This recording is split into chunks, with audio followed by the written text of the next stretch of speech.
সকাল 2:30 খবর করছে হাবার ভাই বাবা মাখনের বাবা গেদার মায়ের ফাদার মোহাম্মদ ইউসুফ ভাই আর বডিবাগান নগিত করার পরে সার চিংড়ি মাছের ধাক্কা খেয়ে 115 হাফ প্যান্ট খুলে গিয়েছে। খবরেতে বলা হয়েছে 315 জনের ভিতরে 150 জনকে কলেরা হাসপাতালে ভর্তি করা হয়েছে।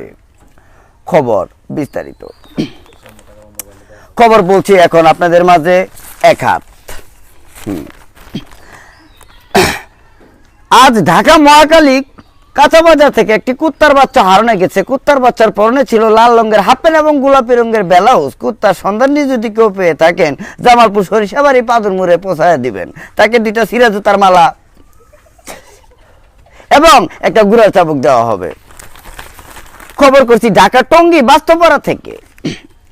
আজ টঙ্গী বাস্তবপাড়া থেকে মুরগা মুরগির মিছিল বাইরে হইলেছে। তারা বলেছে শিয়ালদেরকে যদি কন্ট্রোল না রাখিতে পারে অর্ধেক মুরগা মুরগি ডিম পাড়া বন্ধ করিয়া দিবে।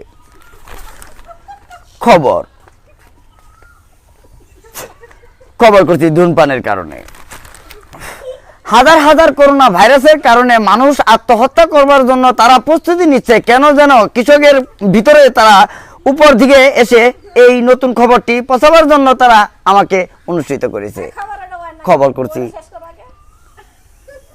খবর করছি ঢাকা টঙ্গী এয়ারপোর্ট বিমানবন্দর থেকে। আজ ঢাকা এয়ারপোর্ট বিমানবন্দর থেকে একটি প্লেন উঠে যাওয়ার সময় মশার সাথে ধাক্কা খেয়ে বিমানটি বাস্ট হয়ে যায়। মশাটির কোনো ক্ষতি হয় না। মশাটিকে ধরার জন্য 2000 বিটিআর এবং 3000 সেনাবাহিনী মোতায়েন করা হয়েছে। খবরেতে বলা হয়েছে বাকি অংশের সময় পুরান এয়ারপোর্টে ধরা পড়েছে। মশাটিকে কেটে মশাটির পেটের ভিতর 2টা মিলিটারি পাওয়া গেছে। খবর শেষ করছি এ বলে বিস্তারিত। আবার দেখা করবেন রাত 8টার পর।